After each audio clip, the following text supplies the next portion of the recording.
Was it Majima Goro? Anyway, yeah, Kasuga Ichiban. Goro! Majima Goro! But yeah, no, he's a really fun character. Do you play subbed or dubbed? I currently am embarrassingly playing dubbed. I played obviously all the games subbed because there was no dubbed version originally, but I have played this last game dubbed because I thought it was going to suck, which it does, but then you get used to it.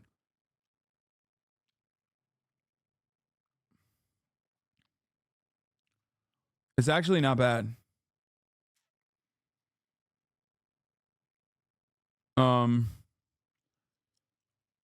Dub is better. I will die on the hill. No, that's not true. Dub is not better, but it is manageable. Cardi looks so much sexier than you would look in a romper, you said to C-Mac.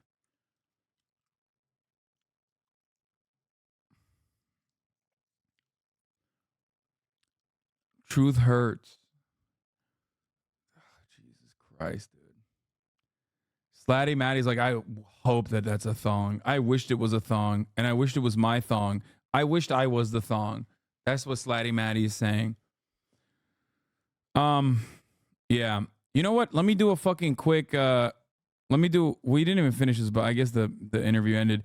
But here, I'll do a quick recap on my One Piece adventure so far. And then we'll get back to the other reacts, because we got hella reacts. We got perma reacts up here. All right, it's time for the One Piece update, ladies and gentlemen. It's been a while. I have to pull out information, as a matter of fact, to tell you, because I can't remember what the last One Piece update I gave you was. Okay?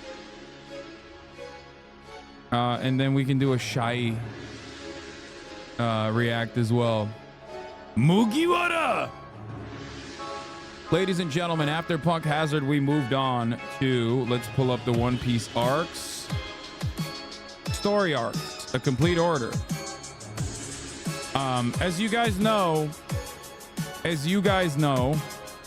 after Fishman Island, and I was watching it, after Fishman Island, after going through Fishman Island after a long-ass hiatus, I basically stopped watching One Piece for months. And the reason why I stopped watching One Piece for months is because it was impossible to watch with the pacing. It was really, really, really, really unimaginably hard to follow. Okay? I'll tell you, it was hard. And then my saving grace, after forcibly getting myself to go through Punk Hazard, was One Piece. As you guys know, I started watching One Piece, which is a fan-made cut. I started watching One Piece on Streamio, where I use the magnet links automatically, and I just stream it.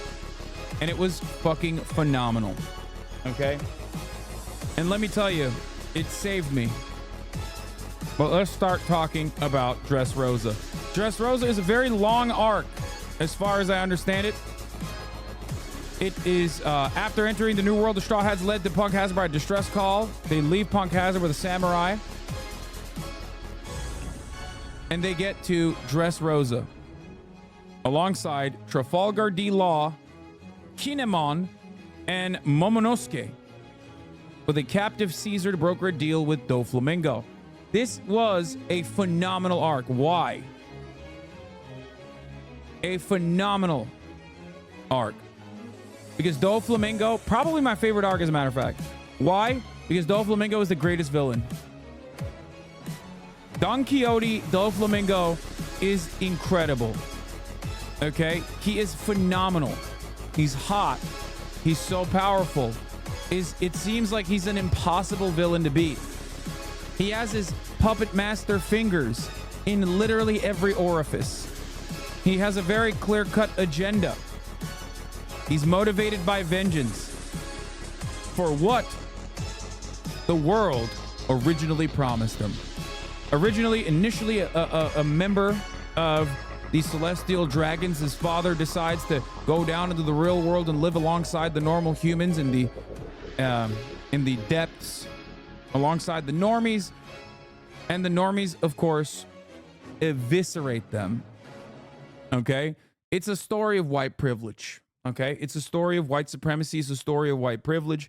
It's a story about a dude who literally, much like many of these dudes who think like they're Vikings, they're descendant of Vikings or whatever, but they live in fucking Iowa, is all about a guy who desperately wants to capture what he believes he's entitled to, and then basically decides, because he's not getting what he's entitled to, that he's just going to destroy the entire process. Okay? He's great.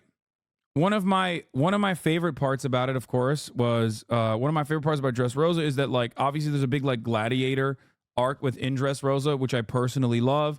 A lot of politics, which I personally love. Dofi's dad is so liberal coded. Exactly. Yeah, for sure. Okay.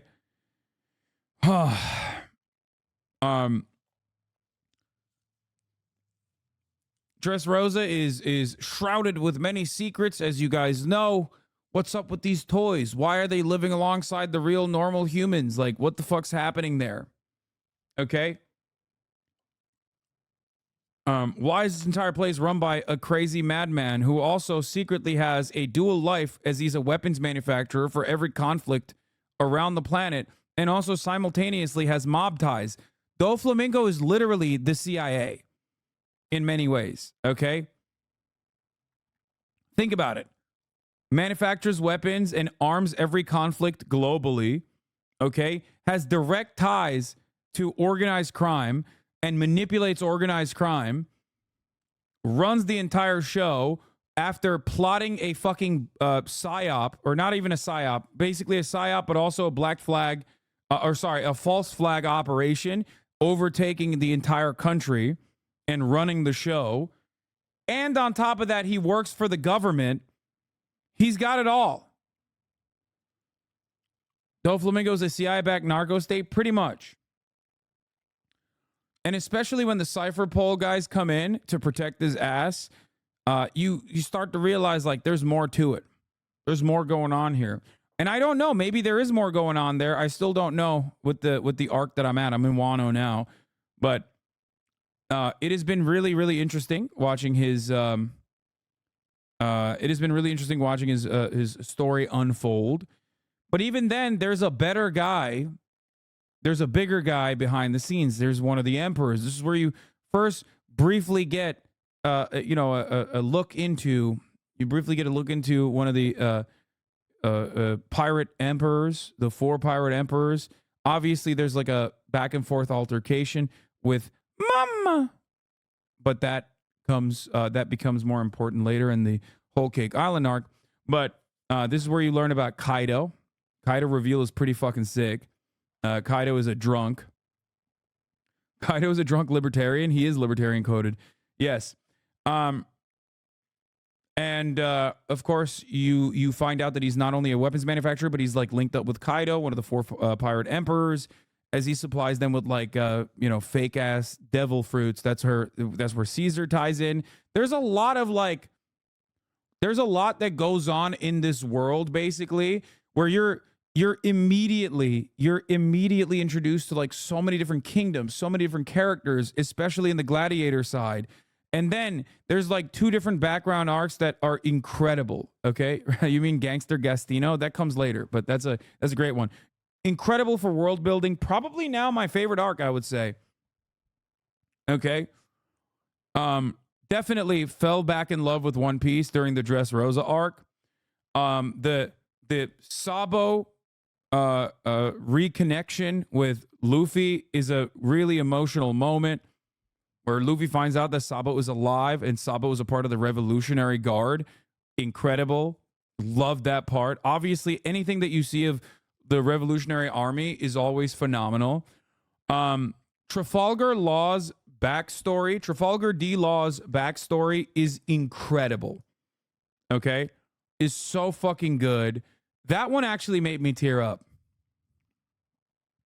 And then there was another lore dump, another backstory that I really like. Oh, of course, Rebecca and the Tin Soldier. Rebecca and the Tin Soldier, and the story of the Tin Soldier who never gave up, who kept fighting over and over and over again until he ends up defeating, just like he wanted to, and basically freeing all the people that are trapped as toys. Every part of it is incredible. Okay? Every part of the story is incredible. I loved it. I thought personally, hard-boiled Senior Pink's backstory. Senior Pink's backstory also made me cry a little bit. Oda is fucked for Rebecca's character design. I don't know what you're talking about. Fucking Senior Pink is awful. No, he's not. He's incredible. No, he's awesome. Also, let me explain something to you, okay? Oda either draws the sexiest woman with the, hourglass figure with the biggest boobs and biggest butt you've ever seen, or the ugliest woman you've ever seen, and nothing in between. There's nothing there. It's just like sometimes literally the sexiest body on the ugliest woman you've ever seen. That's the only distinction he makes, is like when he draws like an insane 25-year-old woman's body and puts like a 700-year-old old lady's face on it. Oh, Hasan's misogyny arc. You know what's ironic about it is that I personally think that Oda's drawing skills are really funny when it comes to like drawing women. I think it's like ridiculous. I think it's out of control. I like my favorite character look is All Sunday, Miss All Sunday. Nico Robin before the time skip is literally, I think, the best looking One Piece character of all time. Okay, and I think Nico Robin post time skip, when she loses the bangs, doesn't look as good. They also made her whiter, which I guess like she looked whiter in I guess she also looked whiter in the manga, but still pre-time skip Robin is incredible. Anyway, yeah, Kureha, Dr. Kureha is the example that I'm referencing, but the other one is also Brule in Whole Cake Island, where she literally has like a sexy the body of like a 20-year-old Latina. Robin is the best Robin. Anyway,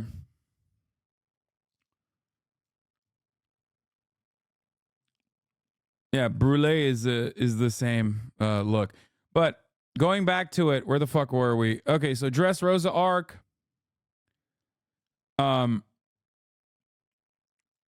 Trafalgar D. Law's full name is revealed.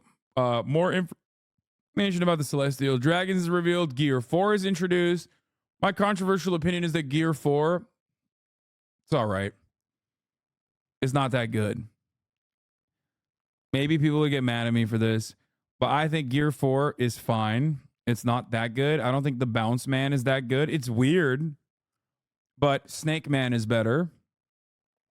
Snake Man comes later, though. Remember, Gear 4, like when he becomes a bouncy ball, is like it's whatever, you know. But we'll see. We'll see what it looks like in Wano. What else? Oh, God Usopp, incredible moment as well. There's so much that happens in Dressrosa, and I probably should have like recapped it while I was watching, I realize, but I didn't. So now I'm stuck trying to remember all of those moments. But after that, we get to the Zoo arc, Zoa or Zoo.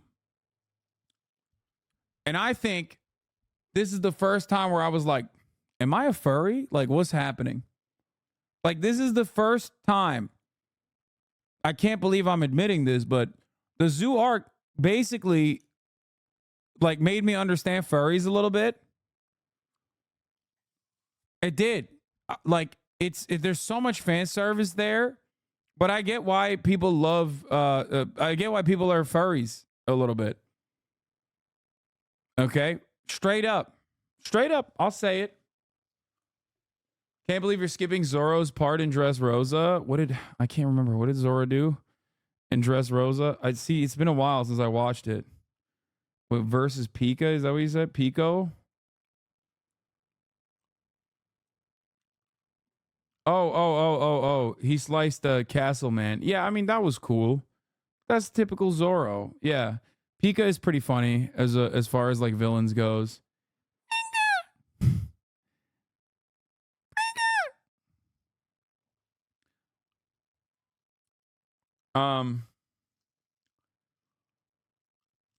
So then we move on to Zoro, like I said. Very cool.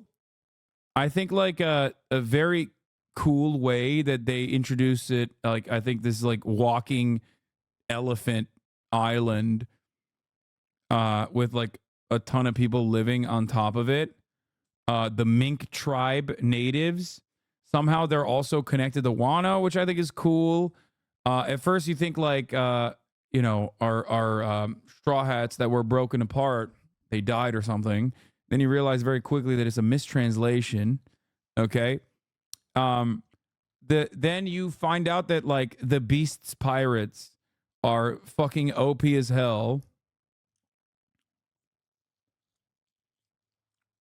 It was a real shock when you do find out that the ninja was actually there and they were hiding him, and they were hiding him from everyone. Stop trying to bait me by asking me about my feelings about Carrot just so everyone can spam that she's like supposed to be canonically 16.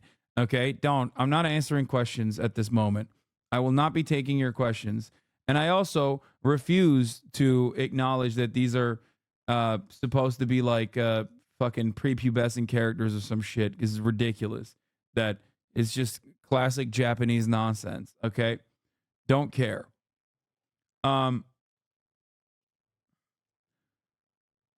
Show chat Wanda in Nami's outfit. All I'm saying is like they have no business. Like Oda had no business drawing these fucking characters, okay? Like the way he does. Okay?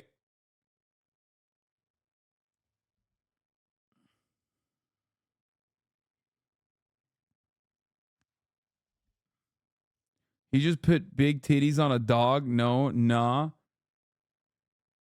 Yeah. But also Fujitora summoning a meteor.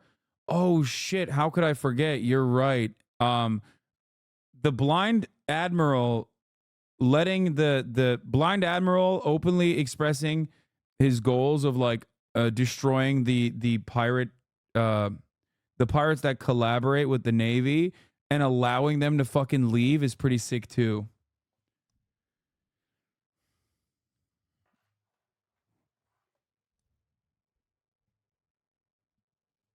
Yeah. I bet you look kind. That was also a great moment as well. Oh,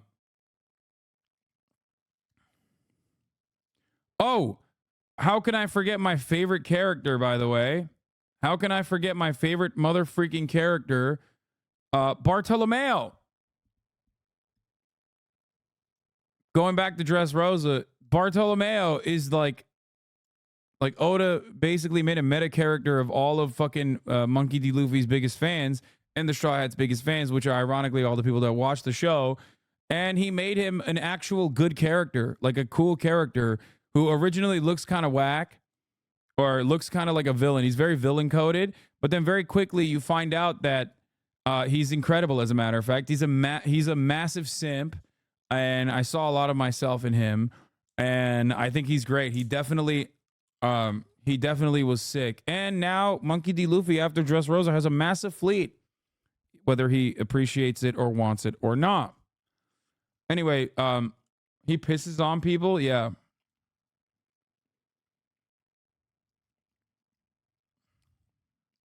So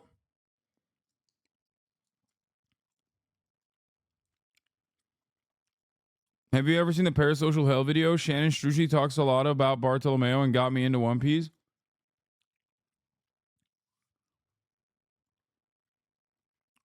So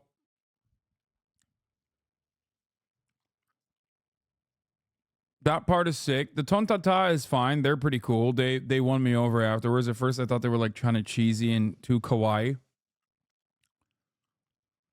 But yeah, going back into Zoa, or Zoo, the Zoo arc, the Mink tribe. We find out a little bit about Sanji's backstory here, which is pretty cool. You find a lot more about Sanji's backstory in the upcoming arc in Whole Cake Island, which was incredible.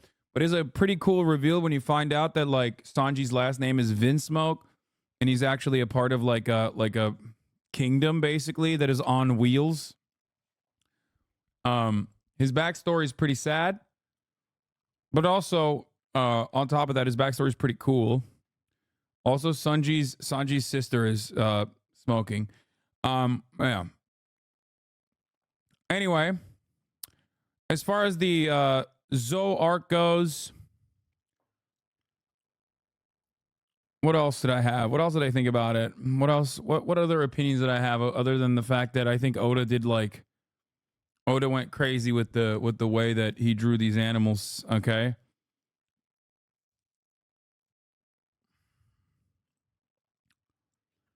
Did you like Oda foreshadowing by having his poster say "Only Alive"? Yeah, that was pretty cool. I'm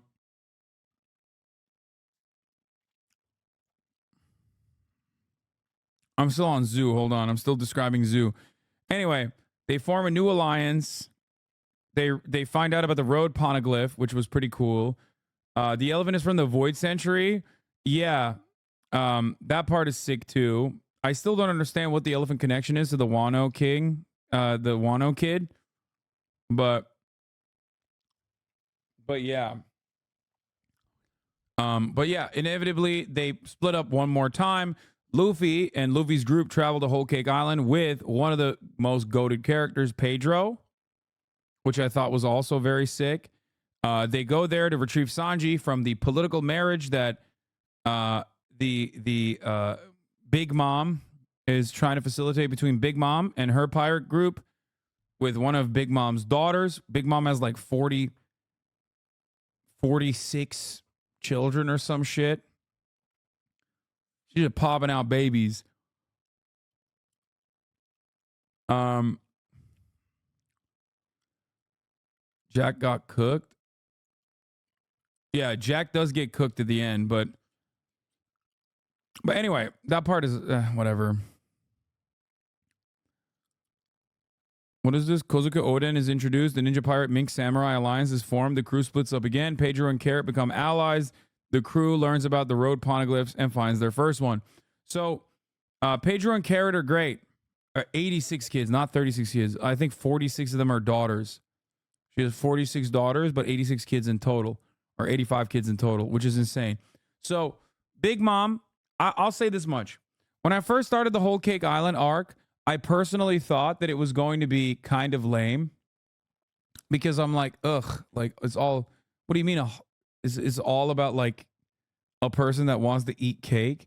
And Big Mom does get a little annoying because she's constantly screaming, wedding cakey, and things like, mama, mama, over and over again. And you hear it probably like 1,000 times throughout this long ass fucking arc. Okay. I mean, it's crazy. All of the fucking characters are related to like pastries or delicacies, food and whatnot, which I think is like fine. The entire wedding cake shit does get a little maybe too overplayed. Big Mom is literally brain damaged from childhood. Yes. Here's the question for you guys, though. And this is a very serious question. Did Big Mom actually eat her mother and all of the other orphan children? Because they kind of imply it, but they don't actually say it, but they imply it. Because, like, obviously that's how she got her mother's power, her mother's devil fruit power. She had to have eaten the mother. That's how she got her devil fruit. Yeah, okay. They don't actually, I thought maybe they cut it in One Piece or something. They kind of allude to it. but they don't actually personally show it. Yes to the mother, not to the kids. Mother Carmel. Yeah. Her backstory is also insane. I felt kind of bad for Big Mom, despite the fact that she's like, wedding cakey over and over again. When you find out that like her parents left her there. But yeah, no, she definitely has like she definitely has like a lot of issues, okay? She is emotionally stunted, but also phenomenally powerful. But she sucks. She sucks ass. Okay? She sucks absolute ass, and it's annoying. But this is also where we find out, like, when she does her whole like story, when she does her whole tea party situation, wedding situation, you get a better understanding of all these like new characters that have been around for the whole time, like having the she doesn't suck ass, she sucks souls. She sucks souls and ass. The Luffy Sanji moment was really, really emotional for sure. Where Luffy's like, I'm not eating, and he goes on a hunger strike until he can get Sanji back. Sanji kicking Luffy's ass and being like, get the fuck out of here. You're just like lowborn. You're nothing to me. You ain't shit. All this stuff. Kind of fucked up. You know, that was a sad moment, even though you know Sanji's heart is not in it. Sanji's backstory is incredible. Big Mom just wanted diversity for real.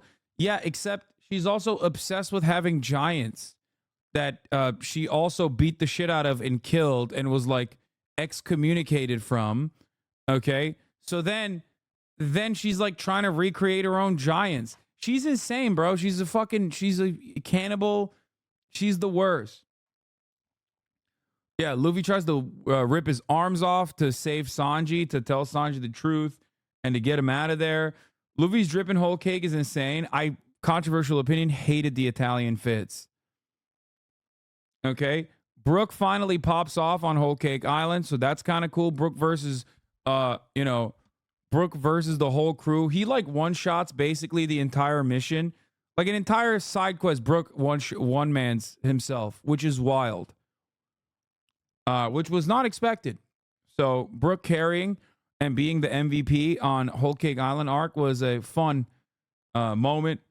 Jinbei leaves the Big Mom Pirates crew and joins the Straw Hats officially. That's pretty sick. But Big Mom is like obviously so shitty that like half of the fucking daughters that he has are fighting against her. You know what I mean? Like, for example, the sexy fishman daughter that she has, fish woman mermaid daughter that she has, that is like married to the other fishman guy, Jinbei's captain. Or even Pudding. Controversial opinion, Pudding is hot as well, even though I feel like Oda doesn't know how to write like a BPD ass chick. Like Pudding is basically Oda trying to write a classic trope, okay? And Pudding is Oda trying to write like the classic trope of like the BPD girl, okay? Pudding is 16. Okay, shut the fuck up. I don't know how old any of these characters are, and obviously it doesn't fucking matter. They're not drawn like they're 16. Shut the fuck up. You don't have to constantly be like, they're actually 16. Like I get it, dude. Yes, the Japanese pervertry is heavily a part of this. It doesn't matter. It does nothing to the story. Okay. Smoothie Princess is also incredible. I thought it was really cool. Okay,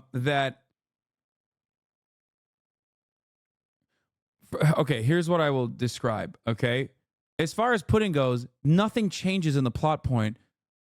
It's never mentioned that she's 16, and nothing changes in the plot whether she's 16 or 18. Who gives a fuck? Shut the fuck up. Okay. It's weird when anime is drawn in a way where you have like a very obviously fully developed person that is consistently pointed to as like, this person is 17, by the way, 17 and a half. Make no mistake. This is literally below the age of 18. It's weird. Okay. But it's way weirder when it's like very clearly a child, like a baby, okay? And they're like, no, this is a 3,000-year-old dragon. It's varying degrees of weird, but one I can at least like not think about at all. The other one is like impossible not to notice, and it's like fucking odd. Anyway. So stop being that fucking weirdo person who's always like, oh, they're 15, they're 16. Like, shut the fuck up. Okay? Yeah, I read the manga. I'm just finding out putting a 16 today. What the hell? Yeah, I had no idea. They don't even mention it at all. I think chatters are just fucking basically making it up. But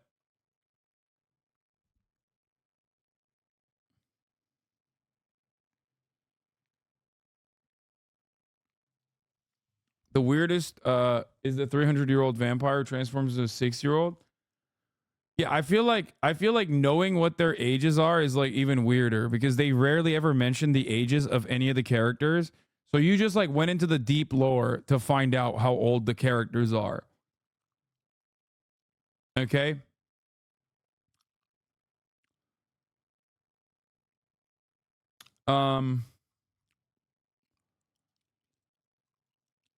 What else? What else? Oh, let's talk about Charlotte Katakuri.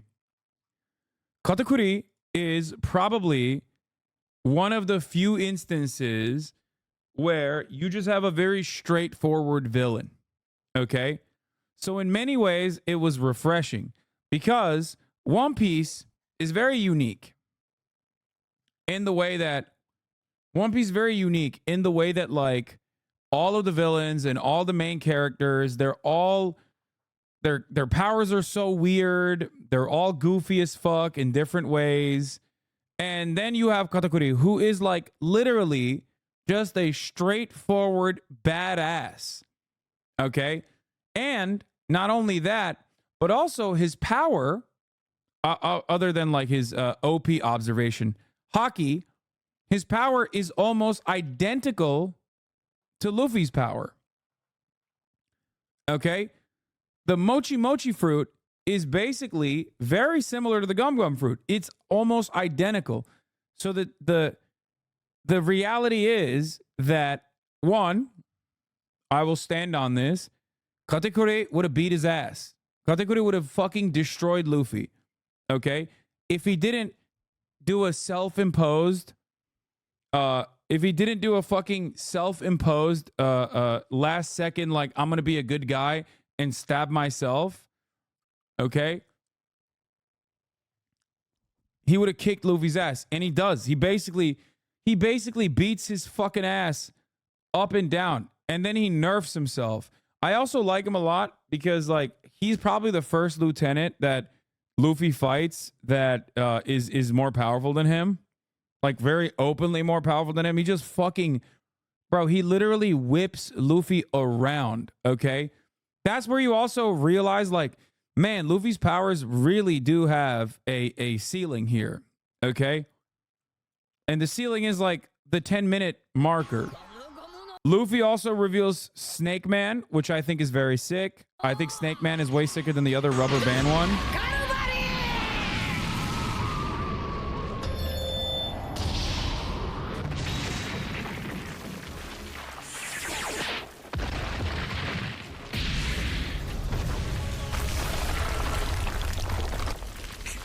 This is also the most Dragon Ball Z ass fucking situation.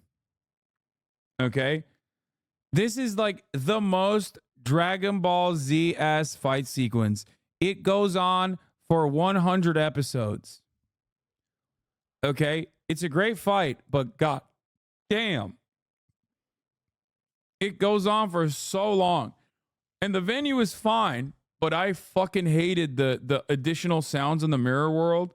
Where the chirping sounds in the mirror world, I hated that. 22 or 26 exactly. Yeah, it's long as fuck. It was very much Dragon Ball Z coded. Okay. Dressrosa is all filler because I had to wait for the manga to catch up. Yeah, except I watched it on One Piece, so I didn't see any of the filler. Did Luffy lose this in your opinion? Yes. I think Luffy 100% lost this. I think this dude basically taught him how to beef up his observation hockey and took an L. Okay? And I think he took an L on purpose.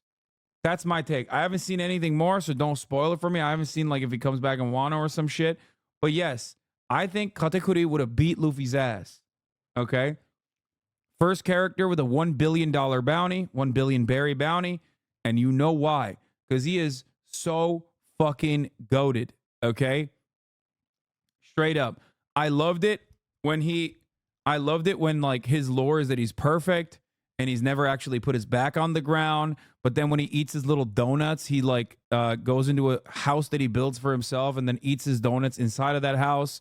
So even then, there's obviously a very, there's a very classic Oda like quirk that you have to put on every single fucking, you have to put some kind of quirk on every single character. But like I said, Katakuri is like the closest you get to like a Bleach style character, in my opinion. Because like, who are the other, think about it this way. Who are the other fucking major players here? Bitche.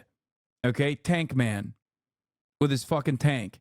A woman that looks like she is supposed to be from a different anime that, turns everyone into a smoothie. You got Oven Man, which is, it's pretty straightforward right there. But like Bedge's power is really cool. Okay? And then you have Katakuri, who just is very, he's just very chill with it. He's very cool. He's very badass. He just looks like a real fucking, he looks like a normal anime protagonist or antagonist. The cookie guy was fine too. You are the reason why I watched 1,000 episodes of One Piece nonstop for 5 months. Yeah. Good luck on your Crunchyroll endeavor. I'll be honest, it's like hard. I don't know how the fuck you do it. Bedge's shot with a pistol on Oven was epic too. What about the first Sweet General Luffy fought just at the beginning? He was fine, but he wasn't all that powerful. Luffy ate his way out of that battle, it feels like. So that wasn't like that crazy of a fight. Actually, they make it seem like that dude, was his name Cracker? Was that what it is? General Cracker? Is that why you guys are asking? Oh, yeah. He was like not very, he was not very memorable, I'll say. General Cracker was not very memorable. Anyway, yeah, Luffy just straight up ate his ass directly. Did you like Kaido intro when he jumped off the island? Yes, it was so sick.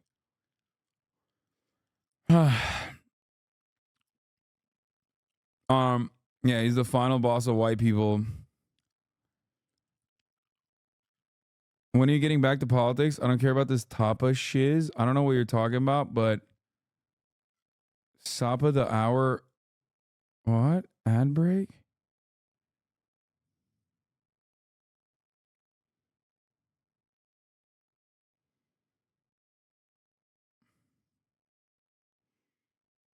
Damn, Chatter's getting literally low scores on the Jabay right now. That's the first time a Chatter has gotten low scores from other Chatters. Yeah, you fucked up on the delivery there, didn't you? Here's a 3-minute ad break now, though. You're right. Minor spelling mistake means you got fucking rolled. I want to hear about the Kamehame smoothie. I want Smoothie Lady to turn me into a smoothie, okay? That's what I want. There you go. I said it. I want to be turned into a fucking smoothie myself. Yeah, she was great. What is this whole cake? Has anyone ever thought about how it's perfectly reasonable for Big Mom to have wanted to kill the Straw Hats? Like, imagine this. You are the Emperor of the Sea, Big Mom, and one of the islands under your territory is Fishman Island. And the only thing you ask from them in exchange for protection and whatever the fuck else they get from you being an Emperor of the Sea, the only thing you ask from them is that they give you some snacks, one of your favorite snacks. It's like a fish snack, whatever. You love it. You like it a whole lot. So you call them up and you're like, yo, where my snacks at? And this lunatic picks up the phone, gives you his full name, address, and social security number, and is like, I ate your snacks. Now what? Like, you don't even know this person, and he's just off rip starting a fight with you. So you send some of your cronies to spin the block on his ass. But in the middle of that, you come in contact with some very useful information. One of the Straw Hats is actually a prince with the Germa Kingdom, okay? Now, you see this as an opportunity to get what you want and also knock off every single member of Germa, all right? Now, keep in mind, Germa is an evil island. Like, they're all just vile, so this isn't even like a morally dubious thing. So you end up kidnapping Sanji, and you know that Luffy and the other Straw Hats are... Okay, to be fair, her interest in the German kingdom was literally their cloning operations, though. They're literally like... Germans are basically like, you know... They're the closest you get to the Nazi shit, okay? It's an entire kingdom, specifically... It's an entire kingdom that is not even a kingdom. It's a kingdom without a fucking actual landmass. So it's an island, it's a kingdom on wheels. And Germa 66 has like the Power Ranger Nazis at the tippy top. And the entire fucking principle behind the Germa island ethno-state thing that they're fucking trying to create is that they want to dominate all the other places, and they want to get, they want to win, like, they just want to take over. They want to take back what's theirs. They're probably going to come to Whole Cake Island to get Sanji back. So that's a whole other plan that you have to set up for them. You're waiting for them to show up so that you can take care of this lunatic that ate your snacks, okay? So they pull up just like you thought, and they run into one of your best generals, okay? Luffy, the crackhead that challenged you to the fight, ends up in a fight with your general for 11 hours. And after that, he ends up getting assaulted by his own crewmate. And after that, you send one of your armies to go beat him up and throw him in jail. Okay, so this is going pretty according to plan so far. All right, now one of your sons is the jailer of the place that they're locked into. It's Luffy and Nami, and they're in jail. And one of your sons is watching over them. Now, you don't really know what happens after this point, but the next you hear from your son is that he captured them and he executed them. It kind of sounds like he's lying, but you don't really know why he would lie. Like, that doesn't make any sense. Like, if he's lying, that actively puts everyone on your side in danger, so you just can't figure out why he would do that. But to be fair, you know, let's put ourselves in Opera's shoes, okay? Spoiler after 12 minutes? What? Like a couple episodes, watched your own mother indiscriminately murder one of her sons. Like, and that was for no reason. So, I mean, you fucked up. Yeah, that's what I mean. It's like Big Mom is insane. Like, she just gets hungry and has hanger pangs, and then will just murk her own fucking son like it's nobody's business. Okay? Bro, this whole review is spoilers. What? Yeah, it very clearly it is making it's joking about Big Mom. You allowed this crackhead to escape prison and just run off into the night. Like, that could very feasibly have some consequences. But, you know, you think to yourself, I can lie, it's fine, you know, like, sure, he escaped prison and he ran off, but he still has to fight a whole ass other army to get to anywhere on the island. The wedding's tomorrow, like, and even then, like, you know, Katakuri's gonna be there. Like, you think there's no way he's gonna make any problems. This starving, sleep-deprived crackhead, you think there's no way that he's gonna possibly fuck this up. So it's the next day, the day of the wedding, and this is around the time where Big Mom pretty much is removed from the narrative, and I'll explain that later. But now we gotta look at it from the perspective of Katakuri, okay? You are Charlotte Katakuri, the strongest member of the Big Mom Pirates besides Big Mom herself. And it is your job to be security at this fucking wedding. It's your job to make sure that no fuck shit happens at this wedding. And you're pretty confident at that. You know, you've got a 1 billion berry bounty. Your ridiculously strong devil fruit helps as well. And you've got future sight, so you can look into the future. You're also still on alert because you're Katakuri. You know, you're just always on guard. You know, sure, Luffy... So much poise. So much swag. Katakuri, for having the power of mochi mochi fruit, which is like kind of whack in the same exact way that Luffy's gum gum fruit is whack as fuck. Okay. Honestly, it's just like he is the quintessential Sigma male, okay? Is dead according to the most recent intel that you have, but there could be other straw hats here. There could be somebody here that wants to try and hurt me or my mother or anybody else. You don't really know what you're looking for, but you're on guard. But either way, the last thing you were expecting was this starving, sleep-deprived crackhead to jump out of the wedding cake and start whooping everybody's ass. Like, that is not, you did not see that coming. You're so startled that when you just randomly access your future site to make sure that everything's gonna go right, when you see this happen, when you see 100 starving, sleep-deprived crackheads jump out of the cake, you are so fucking flabbergasted that it takes you extra long to process it. You can't even do anything about it. Like, there was time to do something about it, but because you don't quite know what the fuck's going on, you're frozen. Someone has to ask you, yo, cat, you okay? And you're like, listen, something's about to happen.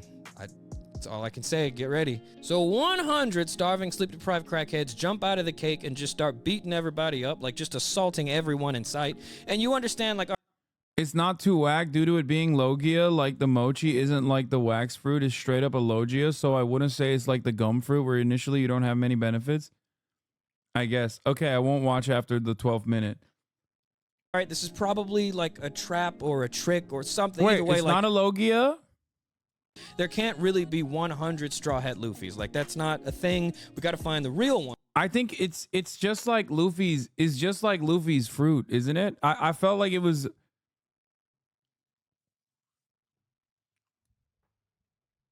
It feels a lot like Luffy's fruit. Like, because I feel like it was supposed to be like a direct comparison to Luffy's. And when you hit him and he like changes his body a little bit, it's in the same way that like when you hit Luffy, because he's gum, it doesn't actually like penetrate him, you know what I mean?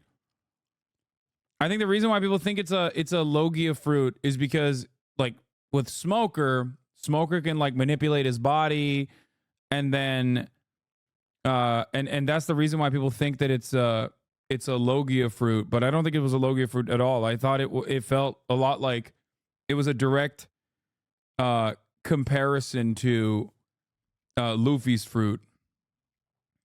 That's what it felt like. But yeah, he was dodging with future vision. He was dodging with his observation hockey. He wasn't actually.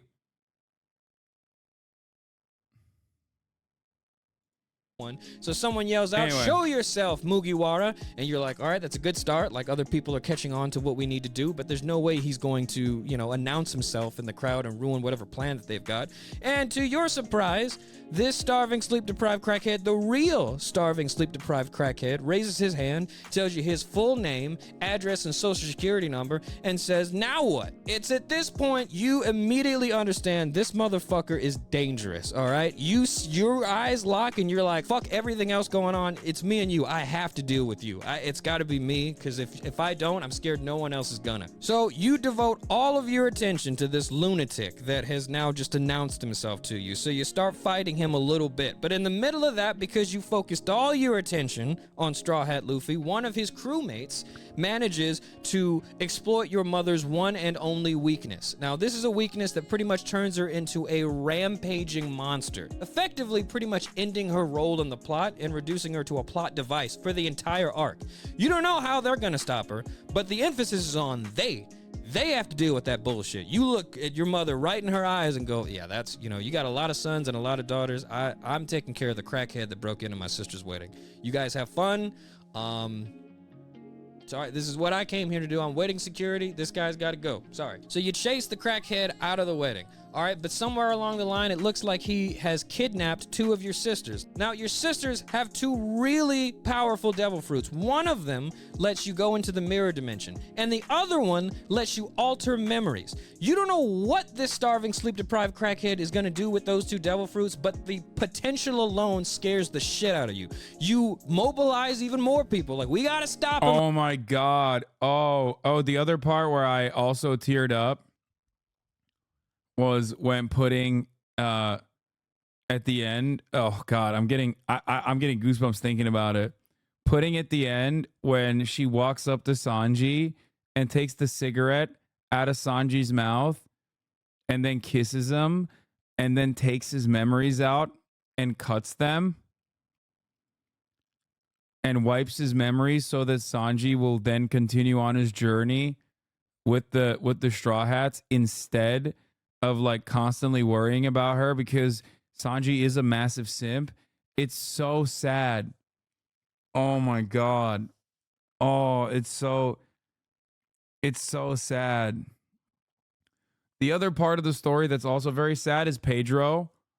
Pedro is such a sick character. He's such a fucking cool character.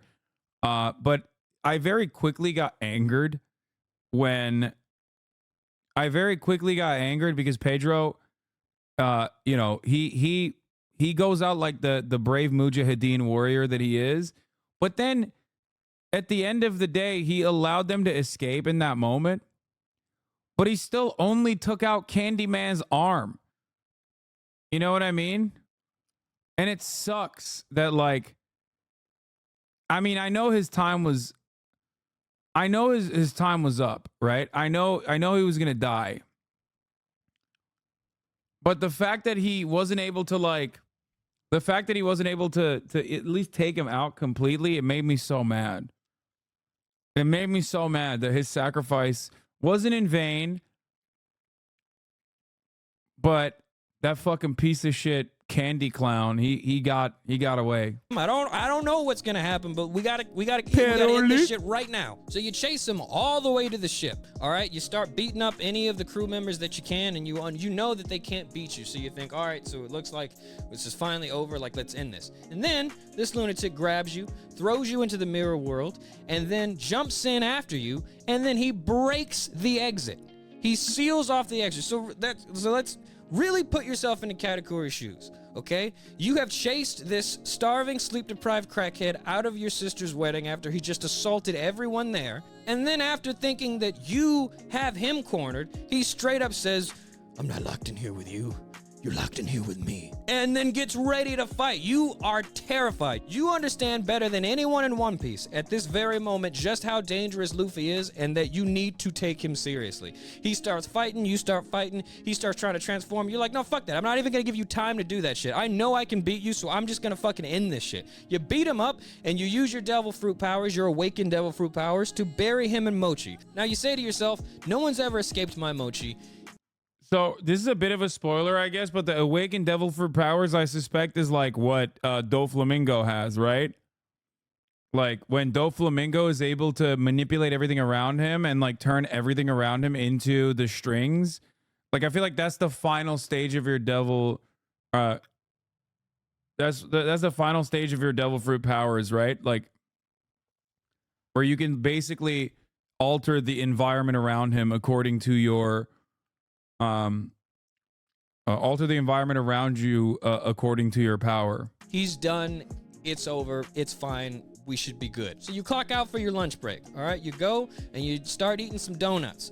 7 minutes later, that crackhead has broken the door down and he starts trying to fight you again. You're like, how are you? Why? Can you give me like 30 minutes, bro? Please. How the fuck? How are you even still here? And Luffy simply explains, oh, I just ate the mochi. So you have now fed this crackhead, giving him more energy to keep fighting you. So you keep beating his ass, all right, until finally he runs out of hockey. And he's like, oh, fuck, I need 10 minutes. And you're like, well, fuck that. I'm not going to give you 10 minutes to keep this up. For the record, that was my favorite part. That was my favorite part of that fight. Because it's so stupid that Luffy is always able to get away and, like, breathe for 10 minutes so he can come back with hockey again. And like that was the one time he's like, no, motherfucker, what do you mean? I'm not letting you get away with this shit. What the fuck? What do you got? Plot armor? Which he still does end up getting away with it, but it's still like, at least there's an attempt there. So that's good.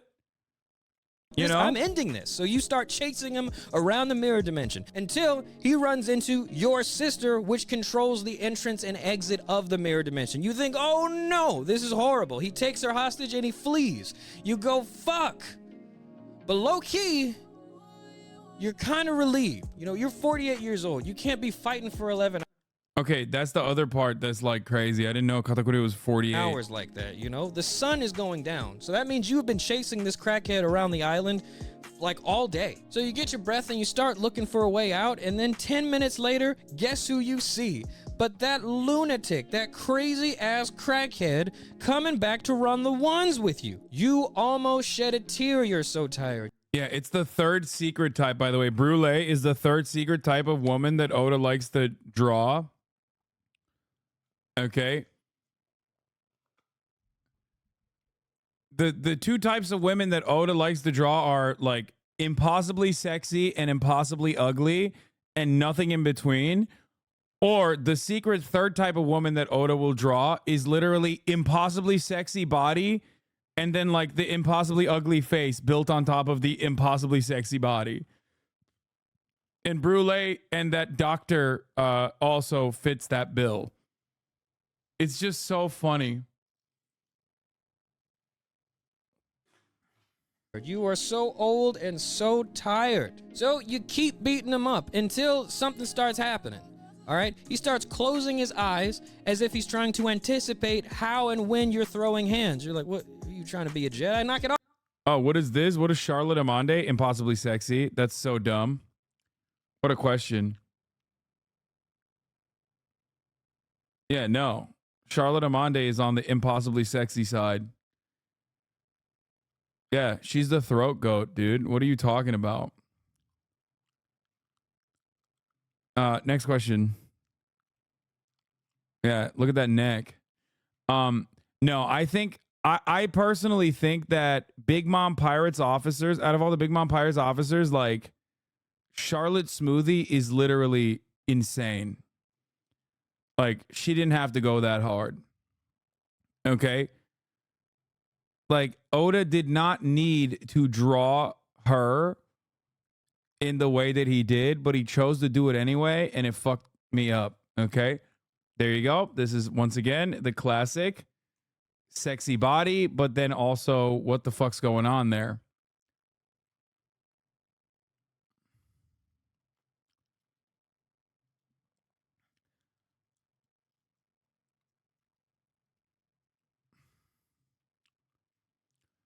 Charlotte Smoothie is out of control.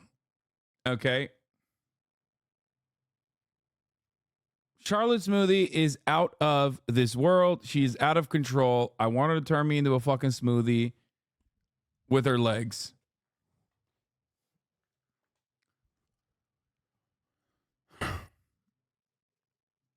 She also basically looks like she's from a different anime the entire time, which I thought was really funny. Like when she has that hat with like the one like you can only see the one eye, she literally just looks like she's from a different anime. And she was just like propped in there. She looks like she does not fit in One Piece, okay? I don't know how else to describe it. There's a lot of like JoJo coded characters in this universe, but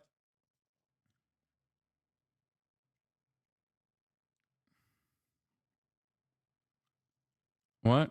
Trisha Paytas did a segment about you today. So random. They think your dad's a billionaire and you fly in private jets, but also you are Oscar. Just knows you're hot. I don't think they know you're friends with Ethan. What? Trisha Paytas did a segment about me and said my dad's a billionaire and I fly in private jets. The one time I flew in a private jet was with Trisha Paytas, and it was a David Dobrik private jet.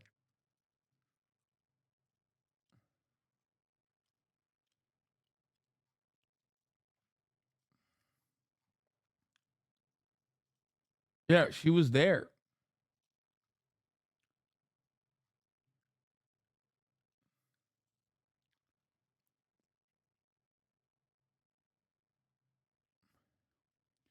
Charlotte Charlotte Smoothie's role is so shit in the story. Private your Twitter, a fucking storm is coming. Wait, what? She said the private jet was mine. That's awesome. I don't think any single person would believe that, right?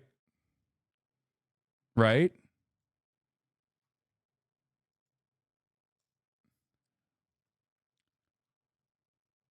They're trying to turn the gays against you. Yeah.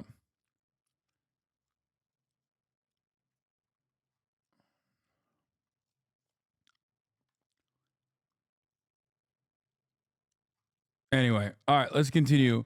So, the other thing I wanted to say about Whole Cake Island before we get to Reverie, which is obviously the last part, of the saga that I want to talk about, was the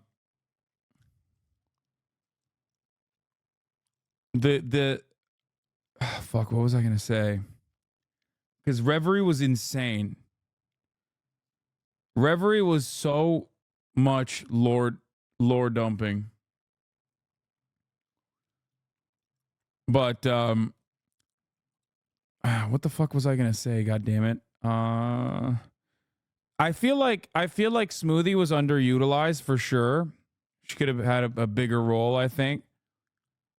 My queen.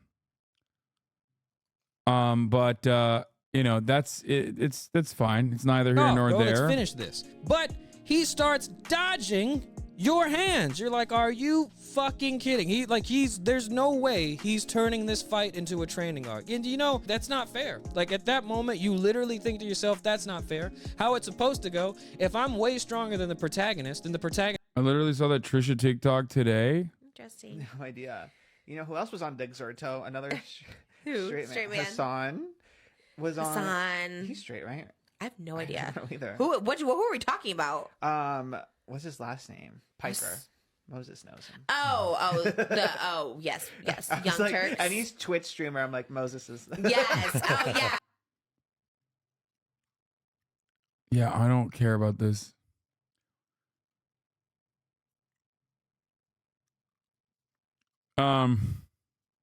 You guys are real perverts, dude. Drama perverts.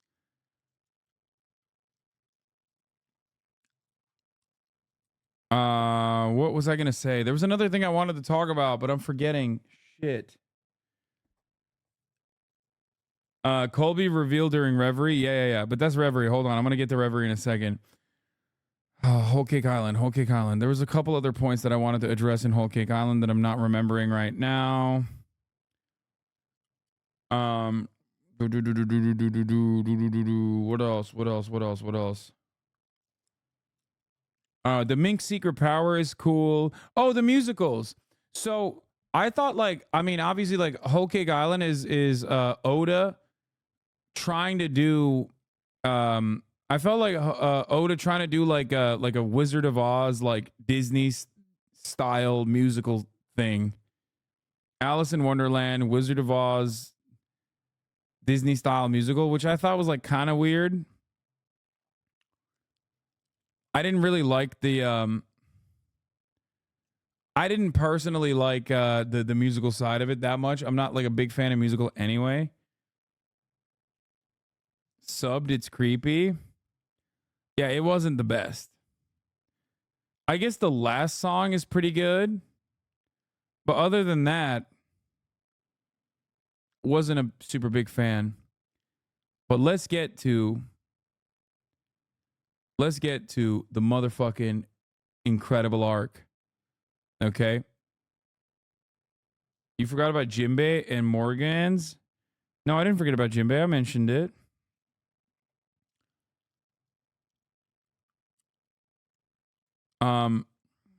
Low-key music has always been important to One Piece, though. Okay, I'm gonna say something that's controversial. I feel like there's like 5-1. Oh, Morgan's is the news guy. Yeah, he's great. I forgot to mention that. Yeah, I thought Morgan's was sick. Fake news. Fake news. Morgan's. Also, Morgan's working with fucking Cypher Pole CIA lady. Come on, dog. Fake news. Come on, man. Morgan's is literally working with the CIA where they like hang out a little bit. Working alongside the CIA Cypher Pole. Come on, dude. Come on, brother.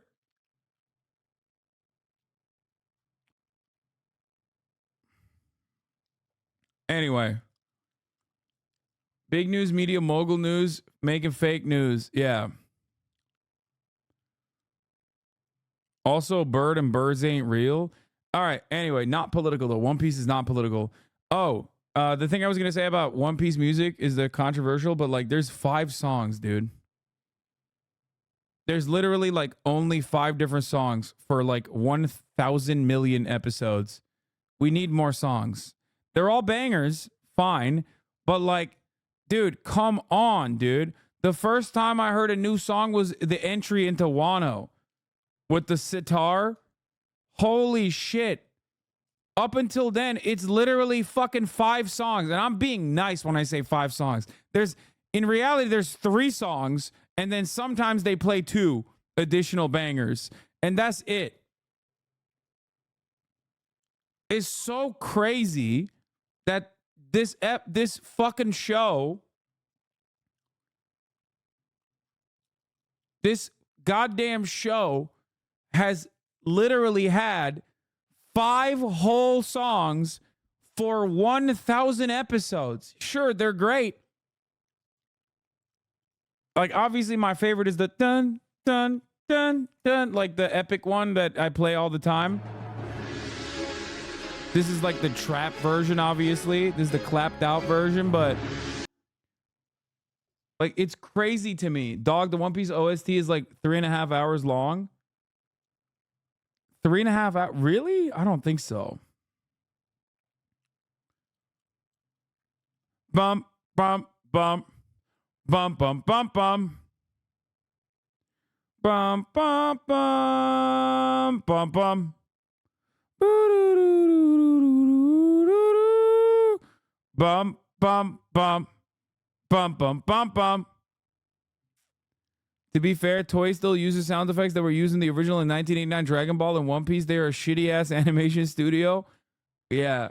It's just like,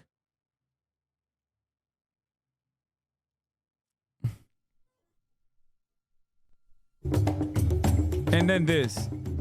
Yeah, I mean, this is the one. Bump, bump, bump. Bump, bump, bump, bump. It's always this, bro. This is always the song that's playing.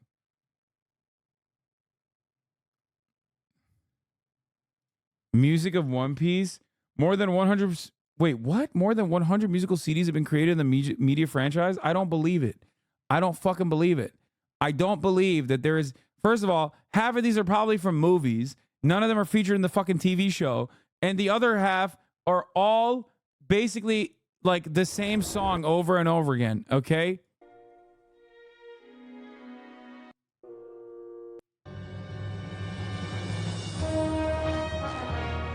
Yeah, this is another goated one. Yeah, there's a lot of one-offs, but the ones they play all the time are the same fucking songs, dude.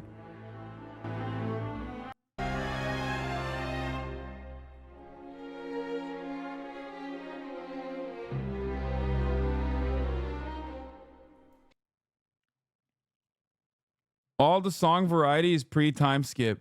Yeah. It's nuts. Oh, and this probably counts the opening songs too. The intro songs don't count. I'm talking about the soundtrack. Okay? It's almost always the same theme with like some variety on the same theme. It literally feels like there's 5 songs. There's 3 songs and then like 2 extra songs that are also repeated sometimes. That's it. I will stand on this. I feel like there needs to be more. There needs to be more songs. Like, come on, dude. It's 1,000 episodes. For how big One Piece is, I don't see One Piece orchestra events like Nier or Final Fantasy. Yeah.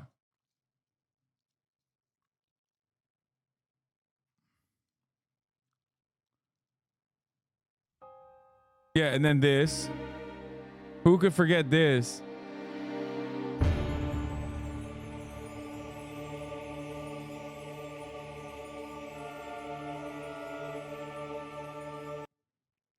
There are so many One Piece orchestra events.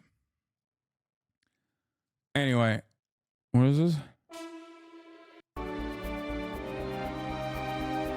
Oh, this was a good one too. I think we're.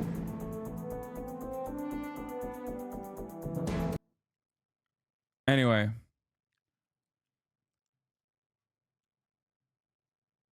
The very, very, very strongest. So Is that from a movie, actually? I don't know. Anyway,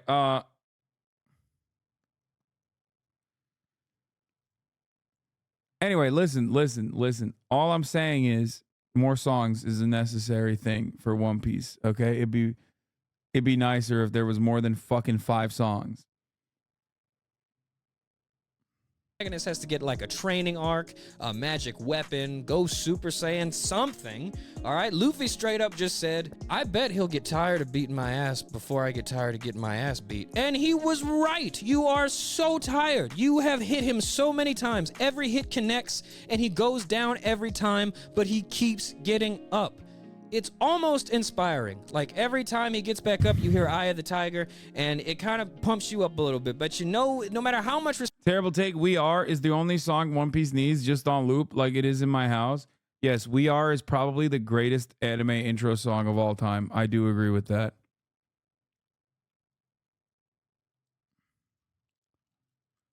For sure.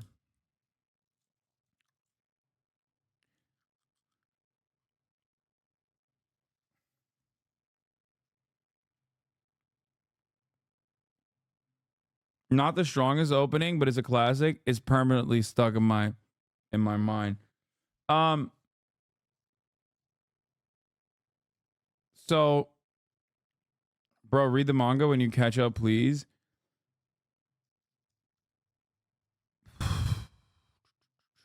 Anyway, I don't want to watch the rest of this because you said that he has spoilers in here. But yeah, let's move on to Reverie before we forget. You see these? I don't know if copyright.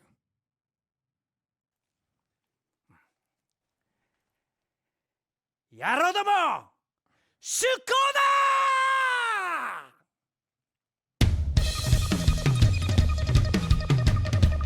I'm in the beginning of Wano. I watched like 2 episodes on One Piece.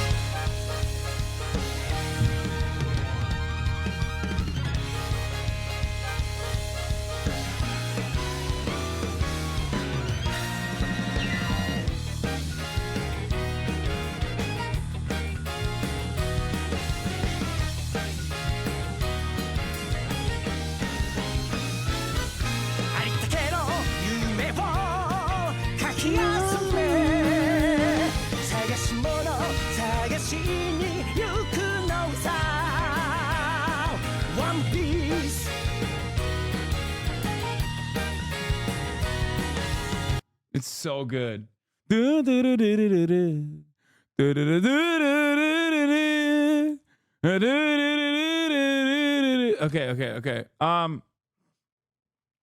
It's so good.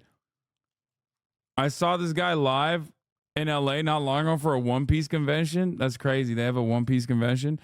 All right, let's get the Reverie. Okay. Oh my God. The Revolutionary Army. Holy moly. Reverie's kind of sick. You know, you got, this is where you're like, damn, Luffy is such a big dick bandit. Okay. Luffy's basically on the 767 private jet, whipping his gum penis around. Okay. And now it's gotten leaked. He's got $1.5 billion, 1.5 billion berry bounty. Okay. He's like Drake up in there. He's Drake up in the fucking Going Merry, whatever the fuck. Okay. He's whipping it around. He's slinging big cock. Okay. That's just the truth. That is just the truth. His fucking shit's flapping around in the goddamn wind. I don't give a fuck. 5,600 soldiers ready to fucking ride or die. This bitch doesn't even drink the fucking sake with them. And he's still out there going about his business, trying to find chicken wings left and right. Meanwhile, motherfuckers are willing to die for him. Okay? Motherfuckers are willing to die for him. He has already at this point basically struck the hearts of every goddamn princess. Okay? From here to every far corner of the planet. Okay? All the princesses are getting together and they're like, oh my God, I want to fuck Luffy so bad. I love Luffy. Luffy is the sickest. We stand. Luffy is the best. Everybody literally is just, all the princesses are like, he has the most effortless Riz. Okay? He's the most Sigma. He's the most Alpha. Fuck it. He literally is the beta too. Okay? He's everything. He's got all the princesses wrapped up. Okay? They can't even see anyone else. He's literally fucking ace. not Ace in the sense that like the greatest character Ace. I'm of course talking about how he's asexual, okay? And it doesn't even fucking matter. Boa Hancock loves him, but you thought Boa was enough? You got all the princesses that are like, "Oh my god, do you know Lucy?" And then the other girl's like, "No, I know Luffy." We all love him though, okay? We all love him. They all love him. Nothing sicker than the fact that you're out there, okay, dick flapping in the fucking wind, letting your nuts hang on your way to motherfucking Wano.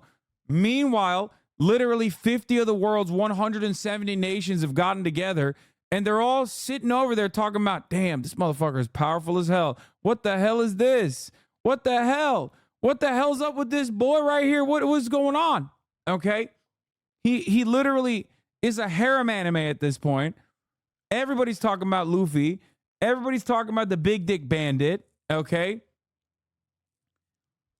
They're like, "Why is he so strong? Why is he so powerful?" People are like, "Yo, Luffy, your dick too brolic, okay? Your weed too bad. Your bitch is too hot. They'll kill you, Luffy." And that's what they're talking about. They got men simping for him. You got fucking, yeah, Akainu is pissed off. He's like, "Fuck this guy. Fuck this guy. What's he doing?" You got emperors calling one another on lines that are authorized, okay?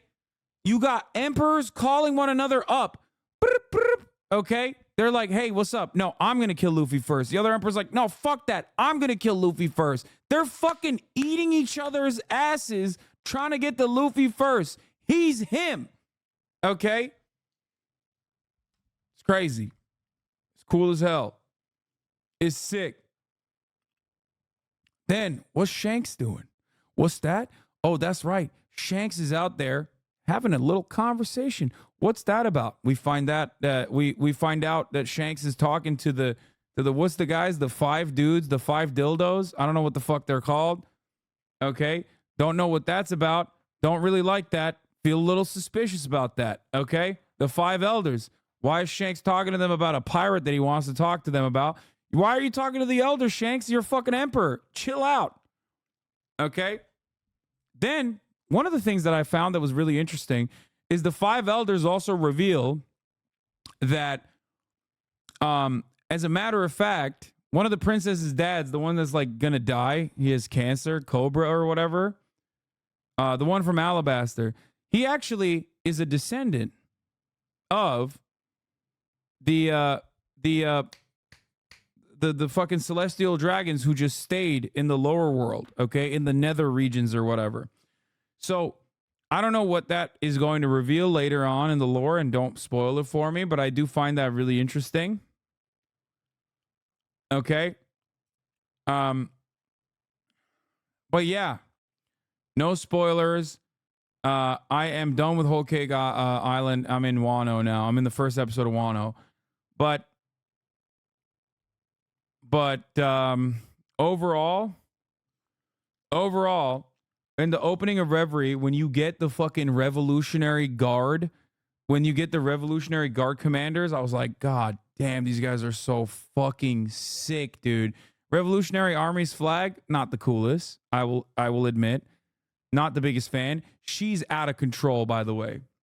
She's got, I mean, this is a ridiculous character. Like a ridiculous character. Holy moly, dude. Holy fucking moly. They're dope. Don't want to misgender them. I don't know what's going on with the gender stuff here, but they're also out of control. They're sick as fuck. Okay. I'm pretty sure her rallying cry is just basically fin-doming all of the peasants into a peasants revolution. Okay. Her fruit is basically like, "Look at my titties. Won't you fight for them?" Okay. And then everyone's like, "Of course I'll fight for that. Are you crazy?" All right. Let me wave this flag around and rally everybody. Okay. And then you got like weird steampunk nerd guy who has like steampunk gadgets and gizmos. And then you have this fucking sick little thing, this sick little number, Mr. Mr. Crow. I like them all.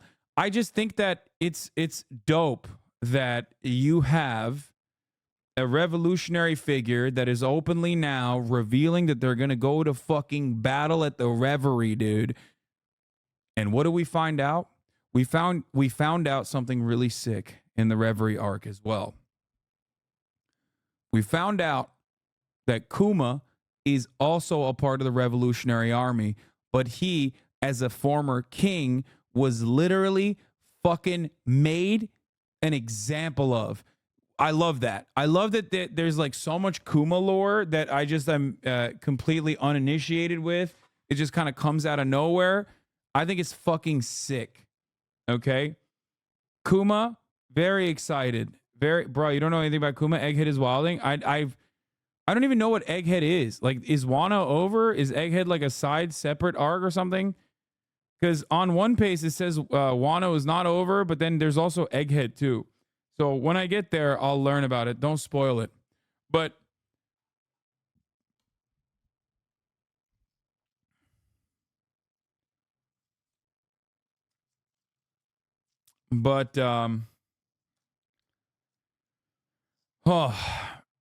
anyway, Wano is so last year. Okay, whatever. Well, don't spoil it, but and you have the girl that can like transform. She like sneaks in to Marjorie or whatever the fuck is called. The place where all the celestial dragons are. Then you find out that there's the one celestial dragon that is actually kind of nice with it, who was like defending the mermaid princess, who I fucking hate, by the way. Oh my god, she's such a little crybaby. Oh my lord. I'm mad that the celestial dragon wants to fucking enslave her in front of everyone else at the Reverie, because he's like the one with the fucking, mental health complications. Okay, there's the one celestial dragon who's like very obviously a byproduct of like incredible amounts of incest. Okay, I fucking hate the little fucking wimpy crybaby massive mermaid. Okay, you have the power to literally get like sea titans to go and fuck shit up. Okay, how are you such a bitch? How are you such a bitch and a half? You literally fucking cry all the goddamn time. You're so fucking annoying. You can literally summon leviathans on fucking command, and you're constantly like, oh no, oh, is that a forest? Like, shut up. Yeah, it's a fucking forest. Fuck you. Okay, god damn, dude. She's a traumatized child. Yeah, I know. I get it. But at that moment, I'm so fucking annoyed by her constant, incessant crying. Jesus Christ. That I literally was like, maybe this is perfect. Maybe if she's fucking enslaved by the celestial dragon, she'll be so goddamn annoying that the celestial dragon will fucking kill himself. Okay? Jesus Christ. It just pisses me off. I don't like it. That's the one trope that I despise that Goda definitely engages in, which is like the annoying princess trope. Bro, she had a pedophile chasing her in Fishman Island. Law, I don't blame her. Bro, she could have eaten the pedophile if she wanted to. She's massive. Okay.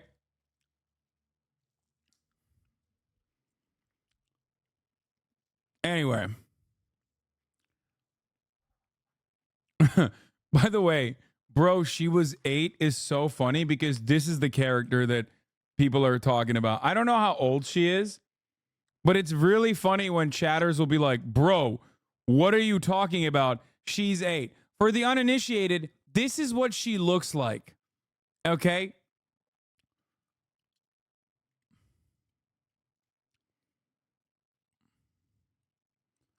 No, bro, she's not fucking 8, okay? She's... Look, even here, she's crying. She's always crying.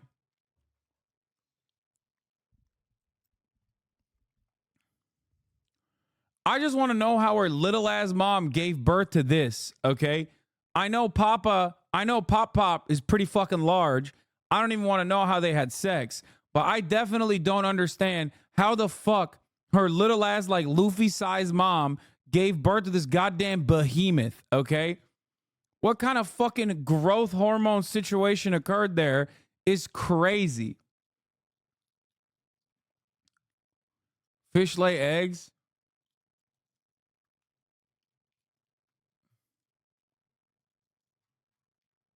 She used to be smaller? Yeah, whatever, dude. I don't know what the fuck's going on. That thing stretch. Yeah, Luffy literally nicknamed her Weepy Hoshi because her crying annoyed him. I know.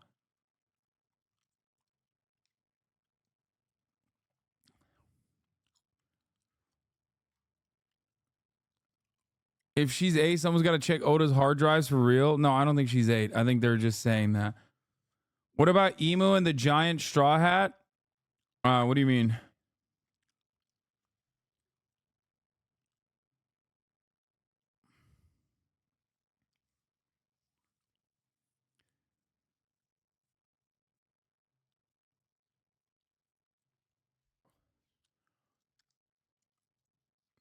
Oh, Emu the shadow person. Yeah, I don't know what the fuck that's about.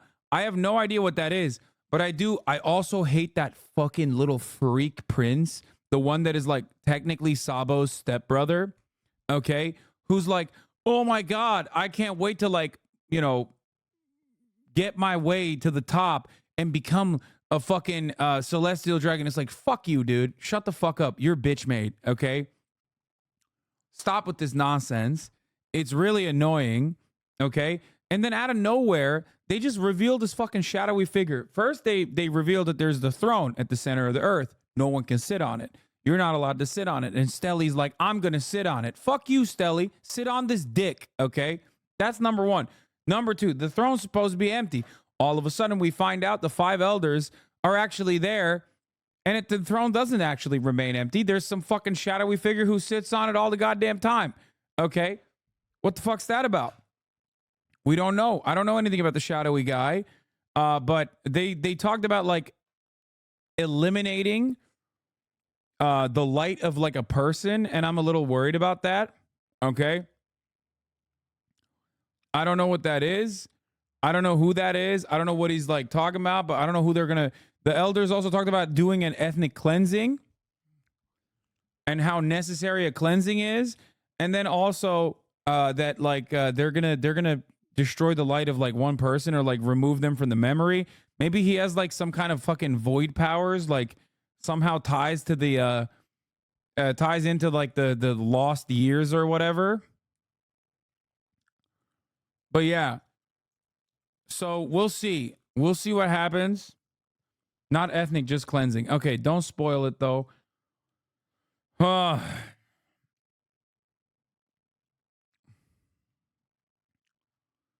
But yeah, the Void Century somehow I feel like ties back to the Void Century. But that's it. That's where I'm at.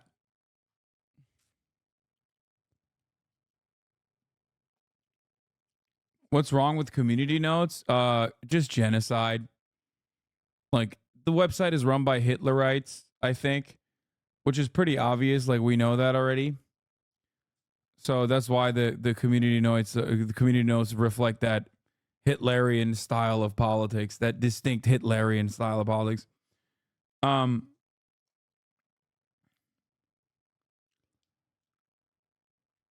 Anyway, but I'll just say this much. I've been looking forward to Wano for a while, ever since I met the samurai characters in Punk Hazard. I have maintained the position that like Wano is supposed to be a stand-in for Oda's feelings about Japanese culture, I think. And I don't know if that's going to be correct or not, but like obviously we know that characters have like real world nationalities, right? That like they draw inspiration from. Zoro being a police officer and Japanese and being racist. I think that's definitely I think that that's definitely like it says something about like what Oda thinks about Japanese culture in general.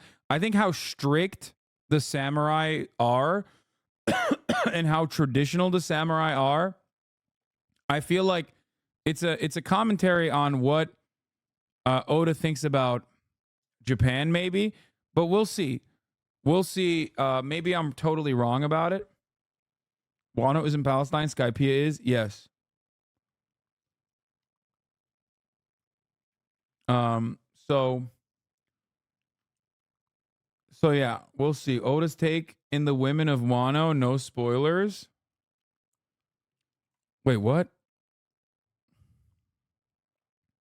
Love that. Wano, Reverie, and current arc is the best of One Piece. You are in for a treat. Well, I'll tell you this much. Reverie was insane. Okay? Reverie was so jam-packed, was so filled to the goddamn brim. And we'll see. We'll see what happens in Wano. I am very excited to watch it though. What do you think of Fugitora in Reverie, the snippet of what he wants? Wait, which one is, what do you mean Fugitora? Which one was that one? In Reverie? What did he say? The blind guy, the blind admiral. What did he say in Reverie? I don't remember. Oh, didn't he show up to Marineford or New Marineford or whatever? And they were like, what the fuck are you doing here? You're not supposed to be back on any kind of like marine ship until you find us, until you bring back Luffy. Yeah, I mean, he wants to abolish the warlords. That's his main motivation, right? Which I kind of get. Like, I get it. Dude, if I'm in the fucking Navy, if I'm a sea cop, okay? If I'm a goddamn sea cop, okay, why in the ever-loving fuck would I create a bounty system where, like, the absolute worst of these motherfuckers I'm actually now giving immunity to? Like, that's crazy. It makes sense. It totally makes sense. I'm like, I'm a sea cop. Why the fuck are we hanging out with these worst, with the absolute worst motherfuckers, and we're publicly giving them immunity? It's like, isn't this basically creating a system of one, corruption, and two, a reward structure for like the absolute worst people? No, fuck that. I don't want to have these fucking militants on payroll. Like, these guys suck. And I think like Fujitora is another one of those, like, there's always like a kind of a good cop dynamic. I think Oda, very interestingly enough, like, has this very weird approach that is so fucking political, but I don't think he's like personally all that political. I joke around about how he's like a revolutionary person or whatever, but it's always interesting to me that like he tries to show that there are, you know, good cops, but they still do cop shit and are ultimately bad because they're still doing cop shit. And I feel like that's a very, I don't know, there's a very woke person in general.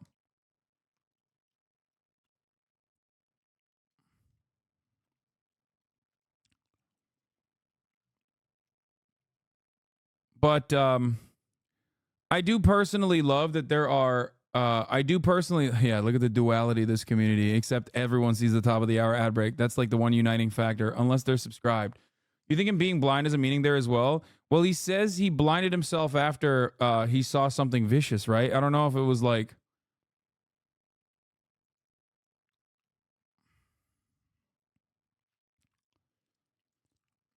I don't know what it is. Wano is overrated. It's only because of recency bias. All I'm saying is, it is shocking to me that a dude who is like... It's shocking to me that a dude, here's the 3-minute ad break now, by the way. It's shocking to me that a dude who I don't know anything about in his personal life, and I'm only making inferences off of like what kind of art he's made, has like such interesting political takes. I don't know if I'm like massaging his takes or if I'm reading too much into it, and maybe he just made like a regular all fucking story. Okay. But it does feel like there's a lot of politics involved in it, in the way that I see the world, at least, where even the fact that like he talks about he creates a world where like you got sea cops, you got a one world government, they're fucking corrupt as hell, they're doing slavery, and they're also like very liberal in the sense that like they act like they are the preservers of or they're the ones who are like keeping the world stable, but there's a big secret, they're hiding the big secret, we don't know what the fucking big secret is. And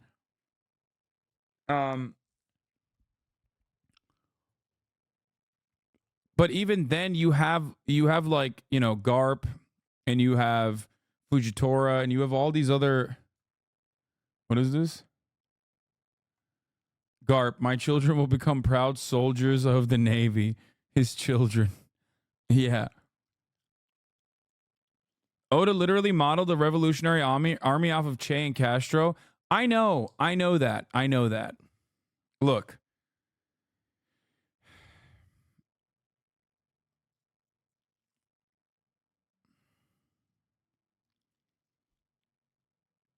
You don't have to do a biographical reading for your interpretation to be legitimate. That would be the intentional fallacy.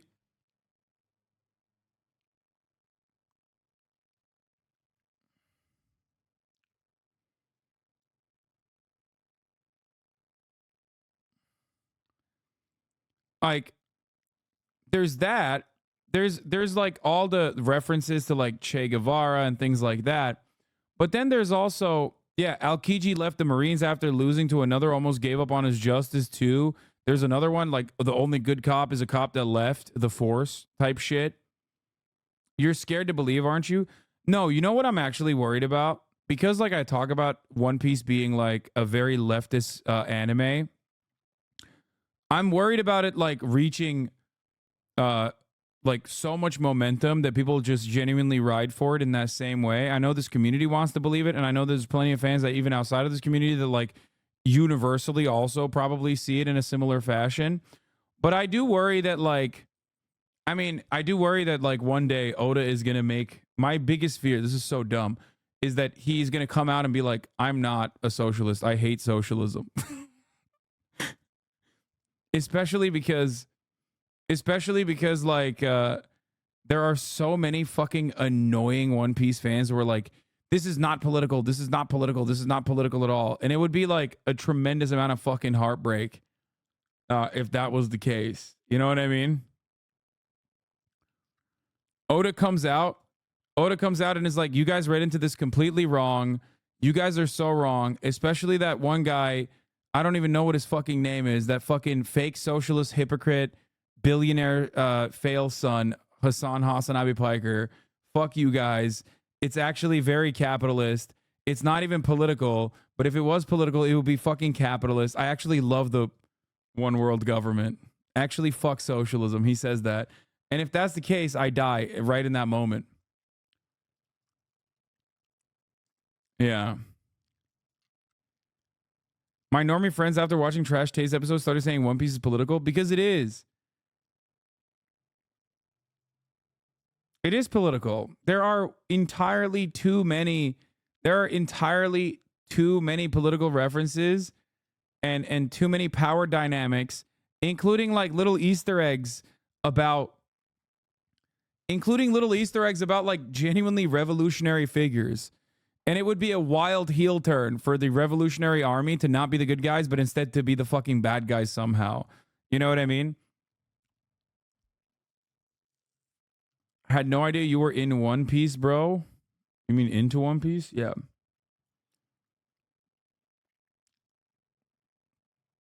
So that's what I worry about a little bit. Don't know if you've seen this. The fashion of One Piece. What a character wears is an easy way to show what they're all about. A loud suit turns this Jimmy McGill into Saul Goodman. Gohan wearing a purple gi shows his respect and admiration for his one true father, Piccolo. These chunky shoes show that Sega was really banking on soap shoes to become a thing. One thing that always bothered me about cartoons is characters never change their damn clothes. And I mean, except for One Piece, where they fucking get dripped out all the time. I get it. You gotta make turnaround sheets for every single costume for consistency's sake, and it bogs down the machine that is animation. but one series says fuck it. From the outside, it may seem that One Piece characters only have one fit, but trust me, that is only for promo art and ads. After author Ichiro Oda knew that One Piece was sticking around for a bit, he started throwing Straw Hats into all kinds of banger outfits, and I just wanted to share some of my faves. Now, honestly, Luffy doesn't change a whole lot. The first difference we get is in Skypiea, where he opens his vest. Okay, I'm being a bit disingenuous. He also has a bracelet. Okay, but the first real change is when we get to Enies Lobby. On face value, it doesn't look too different, but I feel like there's a bit of subtle storytelling in simply changing Luffy's color palette. We swap the bright red shirt for a darker maroon and give him black pants. He's wearing the same style, but with these darker colors, it shows that he's still the same Luffy, but he's serious now, going against the world government. And this trend follows throughout pretty much the entire series. Once in a while, we'll get things out of Dude, Luffy's yeah. normal This was my favorite Luffy shirt. wheelhouse, like the intro to Wano or the Whole Cake Island suit, but for the most part, the kid sticks to his bread and butter. That being said, Oh, by the way, from Reverie to Wano, the jump in like animation goes crazy too.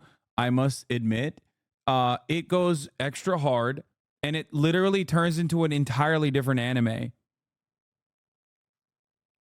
Like, I thought that was also sick. Like, Wano's animation is wild, and it turns into a very different. It went from a 2010 show to a 2020 show. Yeah, no, literally, the animation got so much fucking better. And it actually shocked me. Wait, Wano Act 1 versus 3 animation is night and day too? Wait, it gets even better than that? Yo, that's crazy. Why did it take until like 2019 for the animation to make such massive jumps?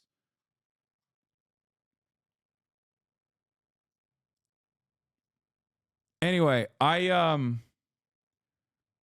was another thing that I saw.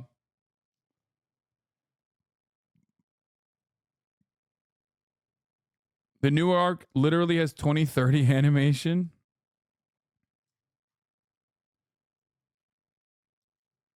They got new art directors. Anyway, like the outfits are sick. The like what I've seen so far, because like Luffy and them haven't even reached Wano yet, or like I think Luffy's like underwater or some shit with the squid. That's the last thing I saw on Wano. And I don't know. I thought it was dope. I thought it was like really sick, like the way Zoro looks and stuff. due to Luffy's very attractive and cute design, you can put him in anything and he absolutely rocks it. In comes the One Piece Gucci collab. Here we have Luffy wearing some high-end fashion, and every single outfit is a slay, man. Like, I don't even know if this is actually Oda's art, but they matched it very well. His expressions are great. His vibe is fucking 10 out of 10. Luffy wearing Gucci. Who would have thought? And going into more non-canon, I think one of my all-time favorites is from the film Strong World. It's a fun play on his regular outfit with some extra accessories to play on his adventuring I've watched 0 of the movies, by the way. aesthetic. Ever since Strong World, Oda has had more of a presence in the movie's production. I watched 0 of the movies. I don't know if I should watch any of the movies. I don't really care. Are they even relevant to the plots? No, right? So, going forward, all the outfits that the Straw Hats wear in the movies are killer.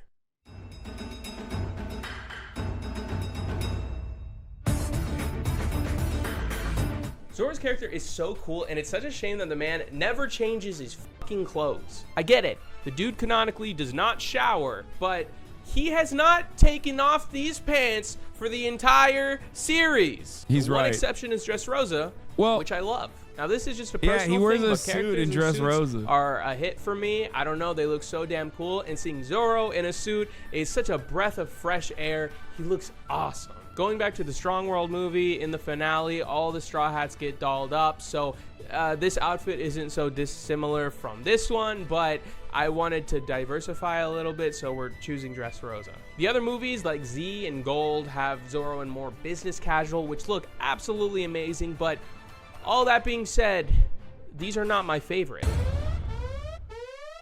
This one's rather... Wait, what? I'm skipping this, right? He says spoiler ahead for Egghead. When does the spoiler end? I have to skip it, right? Because I haven't seen this. Who linked it? Austinox did.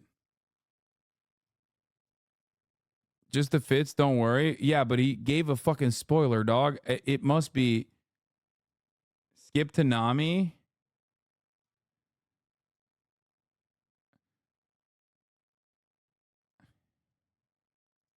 Similar stuff up until post Alabasta. My theory is that the Straw Hats actually had money now and they can afford to splurge a little bit. And it's really tough to pick a favorite pre-time skip. I mean, Skypiea is really fun with the pigtails and beachy vibes. Water 7 has this. The fuck was that? Bro, wait. And they can afford to splurge a little bit. And it's really tough to pick a favorite pre-time skip. Was that a Skypiea is remaster? really fun. I don't remember Skypiea looking like this.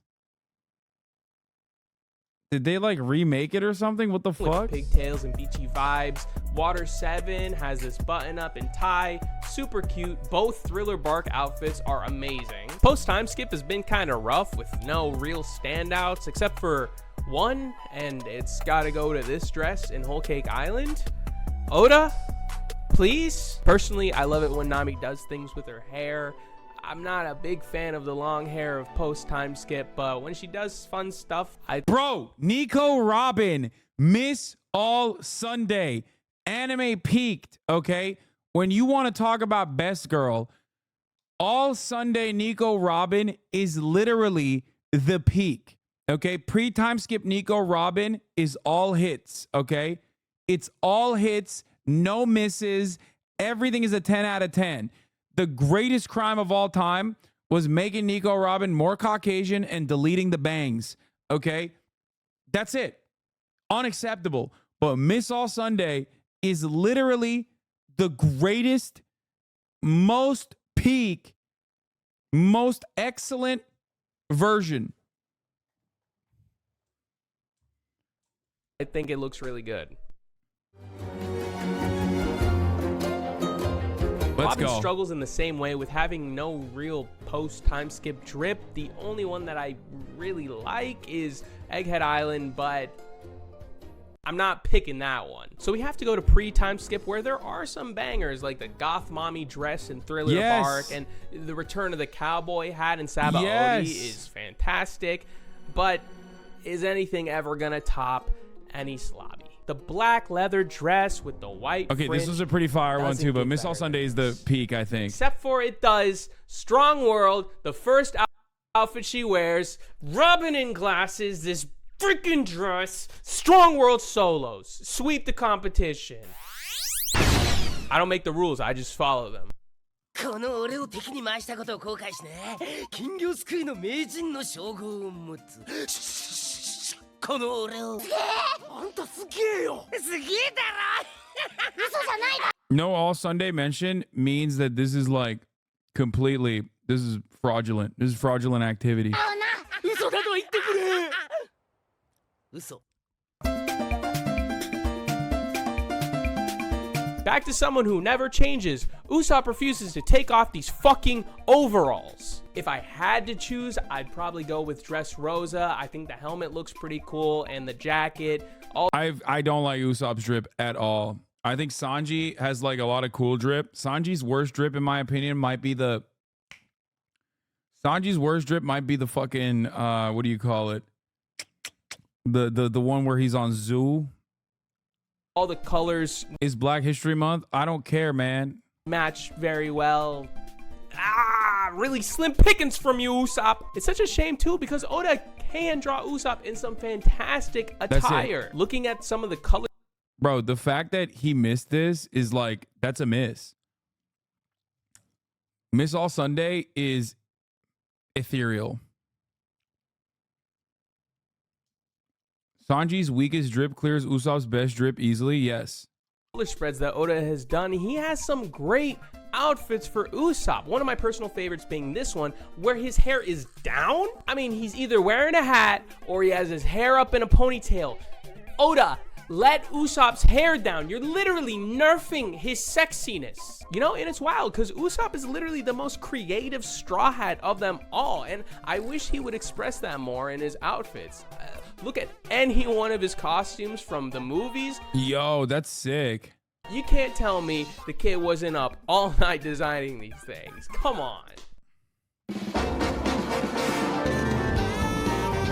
As I said before, characters and suits are a hit for me. So of course, Sanji's design is one of my all-time favorites. He always looks great, but honestly, I feel like the most fun is when he's outside of the suit. And I ain't talking about butt naked. Both Skypiea outfits are great, giving him this more relaxed vibe and putting him in shorts, showing off them hairy legs. And heading into post-time skip, I think there's a sleeper outfit in what he wears to Zoe. I think the colors look That's the one I didn't like. fantastic. The jacket looks This is the one I actually didn't like. Okay, me and this guy were fighting. so cool, and Sanji in glasses is always a treat. Another one that I really I like Sanji in glasses. I think that outfit that he wears is probably the worst one. enjoy is his Germa raid suit. That being said, it's very short-lived. Oh! Oh! This fucking no! I didn't see it. I didn't see it. I didn't see it. I didn't see that. Dude, what the fuck? Okay, I didn't technically see it. Okay, that's fine. I mean, look, I saw and I knew that he was going to inevitably try the thing, because I did see in the beginning of Wano where they're fighting over the canister. Watching OP vids is a bit idea because there will be spoilers, no doubt. It's from a movie.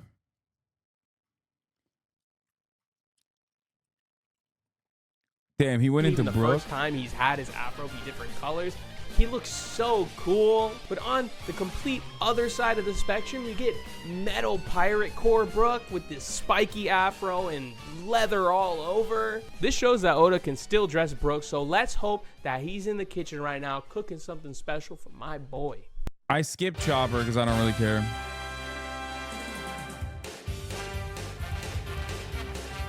Oh, Frankie. So obviously the bit is that he only wears a Speedo, so it's kind of tough to give him different outfits. I mean, 3-time skip. Yeah, when I found out that they forced Oda to make Tony Chopper not a monster, like kind of like animal looking monster, and instead this like cute ass fucking little thing so they could sell merchandise, that's when I felt vindicated about my feelings on Chopper. I don't think Chopper is I think Chopper is like a cute character, fine, but I do think that I do understand that I understand Oda's decision originally. Like when he first reveals Chopper, he's like a monster and he's like kind of a human. At least he has monster form, but like I wish he kept up like a human looking monster form all the time. You're gonna hate Zoo, lol? No, I didn't hate Zoo at all.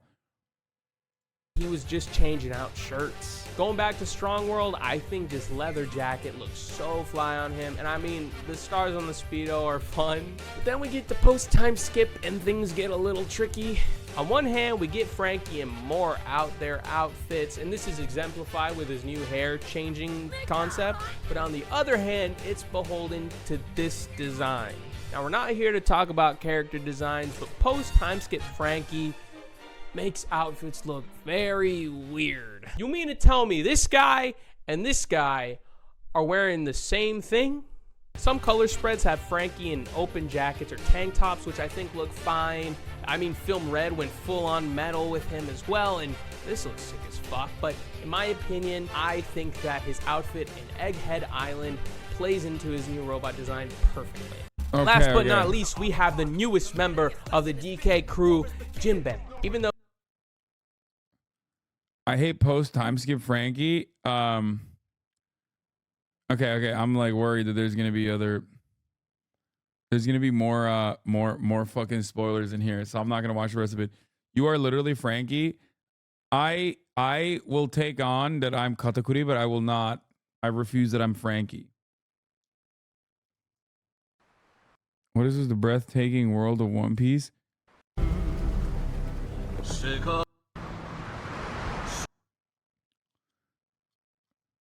Okay.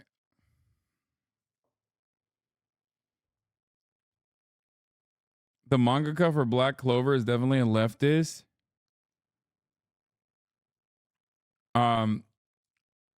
The MC's goal is centered around class discrimination. Also, Tim Pool called it anti-communist, so you know it means the opposite. Yeah.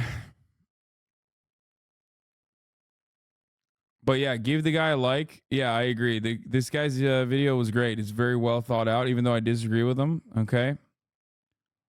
Not mentioning Robin's Alabasta outfit is a crime. Great video. So, sadly, I'll admit I'm not the biggest fan of that outfit. I won't hate on it, though. Okay, this guy's bad takes.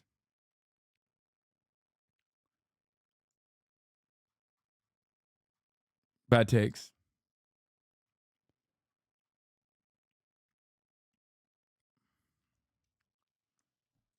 How many eps are you away from being fully caught up? No, I'm kidding. I'm kidding. This guy's great. Don't fucking shit on YouTubers just because I made an off-handed remark.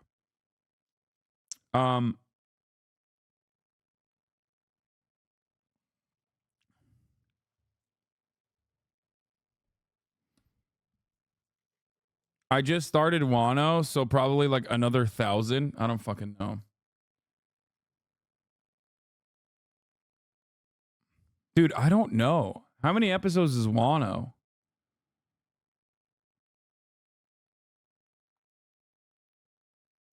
$150? Okay. I mean, people are saying Wano is long as hell, but dude, think about it this way. Okay? I fucking pumped through this goddamn episode. I mean, these goddamn arcs. I'm in the home stretch. Like, it's not even a big deal. 150 episodes is nothing to me. Are you watching One Piece for Wano? I am.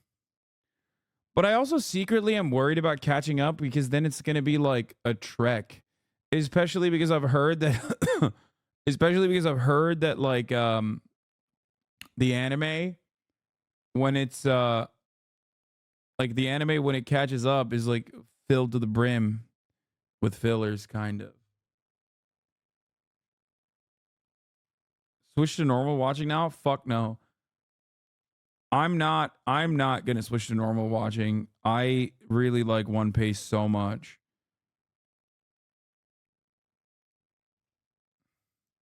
I take yearly breaks from One Piece to build it up a bit. Yearly breaks?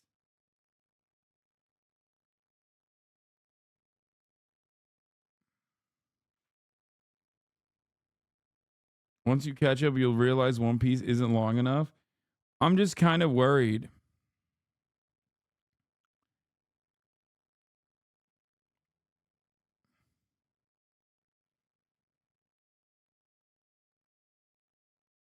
I'm just personally kind of worried that, I'm not going to find something like a One Piece again, But anyway, on that note, I think I'll be ending it here. There was some other fun reacts that I wanted to get to that I didn't get to, but listen, this was some fun. We did some